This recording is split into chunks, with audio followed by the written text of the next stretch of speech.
Une grenouille saute par hasard dans une casserole que l'on vient de mettre à chauffer à petit feu. Elle nage tranquillement dans l'eau pure et tout juste tiède, dans un environnement agréable. L'eau se réchauffe peu à peu, mais la grenouille la trouve toujours plutôt confortable.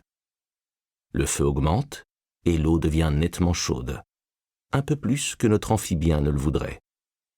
Toutefois, il fait un petit effort et s'habitue rapidement à ces degrés supplémentaires. Au fur et à mesure que l'eau se réchauffe, la grenouille sent que la température est décidément trop élevée et donc désagréable. Malheureusement, à ce stade, elle est affaiblie et ne fait donc rien pour se sauver. Ainsi, elle endure, jusqu'à ce que l'augmentation de la température finisse par la tuer. L'histoire de la grenouille bouillie nous rappelle que, lorsqu'un changement est suffisamment lent et progressif, il peut échapper à notre conscience et ne susciter ni réaction ni opposition.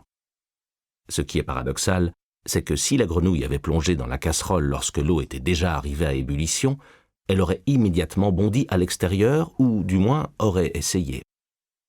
Maintenant, réfléchissons à ce qui a tué la grenouille. L'eau bouillante? La personne qui a allumé le feu? Non, c'est son incapacité à décider quand sauter hors de l'eau. Cédant à la paresse et à l'habitude, elle a pris le parti de bondir à l'extérieur de la casserole trop tard, quand il n'était plus possible pour elle de se sauver. Exactement comme la grenouille de ce récit, nous finissons, nous aussi, par nous résigner et nous habituer à des choses qui ne nous font guère de bien, comme les relations insatisfaisantes, les nouvelles dramatiques, les abus répétés, les crises économiques, les compromis, les difficultés de la vie.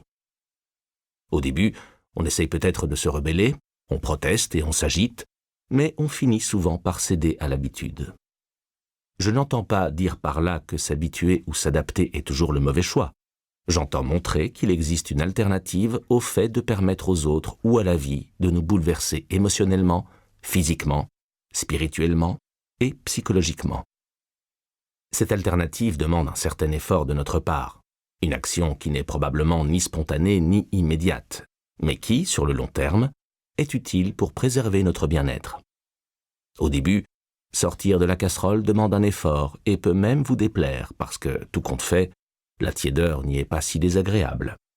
Tandis que bondir à l'extérieur exige beaucoup d'énergie, y compris mentale.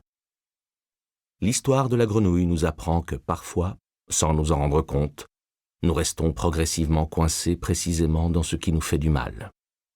Pour éviter de telles situations, nous devons apprendre à être vigilants et à réfléchir aux effets de nos choix sur le long terme, afin de comprendre quel est le bon moment pour prendre notre élan avant qu'il ne soit trop tard.